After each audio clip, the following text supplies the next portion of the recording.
যে নারী প্রতিদিন সকালে ঘর ঝাড়ু দেওয়ার আগে দুইটি কাজ করবে ওই নারীর কপাল খুলে যাবে। বর্তমানে আলহামদুলিল্লাহ নারীরা অনেকটা দিনের পথে চলে এসেছে, তারা এখন আলহামদুলিল্লাহ সঠিকভাবে চলার চেষ্টা করে, সঠিকভাবে চলার ট্রাই করে। আমরা বিশেষ করে সকালবেলা ঘুম থেকে ওঠার পরে ঘরটাকে ঝাড়ু দেওয়ার ট্রাই করি, ঘরটাকে ঝাড়ু দেয়। বিশেষ করে মা বোনেরা যারা আছেন ঘরটাকে পরিষ্কার পরিচ্ছন্ন রাখার জন্য ঘুম থেকে ওঠার পরেই ঘর ঝাড়ু দেয়। এই ঘর ঝাড়ু দেওয়ার আগে কিছু কাজ করতে হবে। দুইটি কাজ যদি নারীরা করতে পারে ওই নারীর কপাল খুলে যাবে। এক নাম্বার হচ্ছে ফজরের সালাত আদায় করা। ফজরের 2 রাকাত ফরজ নামাজ আছে না নাই? ফজরের নামাজ কয় রাকাত? মোট হচ্ছে 4 রাকাত, 2 রাকাত সুন্নত, 2 রাকাত ফরজ। নবীজি সাল্লাল্লাহু আলাইহি সাল্লাম জানিয়ে দিয়েছেন, সহিহ মুসলিম শরীফের হাদিস, যে ব্যক্তি ফজরের 2 রাকাত ফজরের নামাজ আদায় করবে আল্লাহ পাক রব্বুল আলামিন তাকে জিম্মায় নিয়ে নেবেন। ওই ব্যক্তিকে দুনিয়ার কোনো শত্রু কোনো ক্ষতি করতে পারবে না। আল্লাহ পাক রব্বুল আলামিন নিজে পরের দিন ফজর পর্যন্ত তাকে হেফাজত করতে থাকবে। আল্লাহ পাক রব্বুল আলামিন তার জিম্মাদার হয়ে যাবেন। আমরা অনেকে সকালবেলা ঘুম থেকে উঠেই নামাজ না পড়ে ঘর ঝাড়ু দেই। ঘর ঝাড়ু দেন, তাতে কোনো আপত্তি নাই, পরিষ্কার পরিচ্ছন্ন থাকা ভালো। আত্মহুরু শাত্রুল ইমান, পবিত্রতা হচ্ছে ইমানের অঙ্গ। কেননা বিশেষ করে বাংলাদেশি মা বোনেরা যারা আছেন তারা সাংসারিক কাজে ঘুম থেকে উঠার পরেই ঘরটা ঝাড়ু দেয়। এই ঘর ঝাড়ু দেওয়ার আগে, যেহেতু ঘর ঝাড়ু দিলে অপবিত্র হয়ে যাওয়ার সম্ভাবনা আছে, সেহেতু আপনি ঘুম থেকে উঠার পরে ঘর ঝাড়ু দেওয়ার আগেই আপনি প্রথমে ফজরের সালাত আদায় করে নেবেন। কেননা ফজরের সালাত যদি আপনি আদায় করতে পারেন তাহলে কিন্তু অবশ্যই আপনি আল্লাহর জিম্মায় চলে যাবেন। দুনিয়ার কোনো শক্তি আপনাকে কোনো ক্ষতি করতে পারবে না।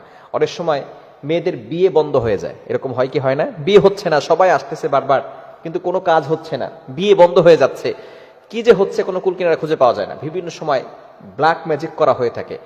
যদি কোনো ব্যক্তি ফজরের নামাজ পড়ে তাহলে আল্লাহ পাক রব্বুল আলামিনের জিম্মায় সে চলে যায়, তাকে কোনো ব্যক্তি জাদুটনা করে কোনো ক্ষতি করতে পারবে, কেননা এখন আল্লাহ পাক রব্বুল আলামিন তাকে জিম্মায় নিয়ে নিয়েছে। দ্বিতীয় নাম্বার আমল হচ্ছে কোরআনের তেলাওয়াত করা। সূরা ইয়াসিনের তেলাওয়াত করতে পারেন, সূরা রহমানের তেলাওয়াত করতে পারেন। সূরা ইয়াসিনের এতটা ফজিলত রয়েছে, যে ব্যক্তি প্রতিদিন সকালবেলা ফজরের নামাজের পরে সূরা ইয়াসিনের তেলাওয়াত করবে আল্লাহ পাক রব্বুল আলামিন তাকে সকল প্রকার অভাব এবং বিপদ থেকে হেফাজত করে দিবেন। ওই নারীর কোনো টেনশন থাকবে না যে নারী ঘরের ভিতরে কোরআন তেলাওয়াত করবে। আগের যুগে যে সমস্ত নারীরা ছিল, যে সমস্ত মহিলারা ছিল, তারা ঘুম থেকে ওঠার পরে অল্প হলেও কোরআন তেলাওয়াত করতেন। কিন্তু বর্তমানে আমাদের এমন একটা সমাজ চলে এসেছে যে নারীরা, বিশেষ করে এই ছোট্ট ছোট যে সমস্ত মেয়েরা আছে, কলেজে পড়ে, ইউনিভার্সিটিতে পড়ে, আরো ছোট যারা আছে, এরা দেখা যাচ্ছে ঘুমাই রাত 12টা-1টার সময় আর সকালবেলা উঠে 10টার সময়। এরকম কিছু নারী আছে না নাই? খবরদার, এটা করা যাবে না। সকালবেলা ঘুম থেকে উঠার পরেই আপনি নামাজ পড়বেন, এরপরে কোরআন তেলাওয়াত করবেন। সূরা ইয়াসিনের অনেক ফজিলত রয়েছে। সূরা ইয়াসিন যদি কোনো ব্যক্তি পড়ে, একবার পড়লে 10 বার কোরআন খতম করলে যে সওয়াব হয় আল্লাহ পাক রব্বুল আলামিন সেই সওয়াব তার আমলনামায় দিয়ে দিবে। বলেন সুবহানাল্লাহ। কেন চিন্তা আপনি কল্পনা করতে পারছেন? শুধু তাই নয়, যে ব্যক্তি সকালবেলা সূরা ইয়াসিন পড়বে আল্লাহ পাক রব্বুল আলামিন তাকে বিপদ আপদ থেকে হেফাজত করবেন। আল্লাহ পাক রব্বুল আলামিন তাকে অভাব থেকে হেফাজত করবেন।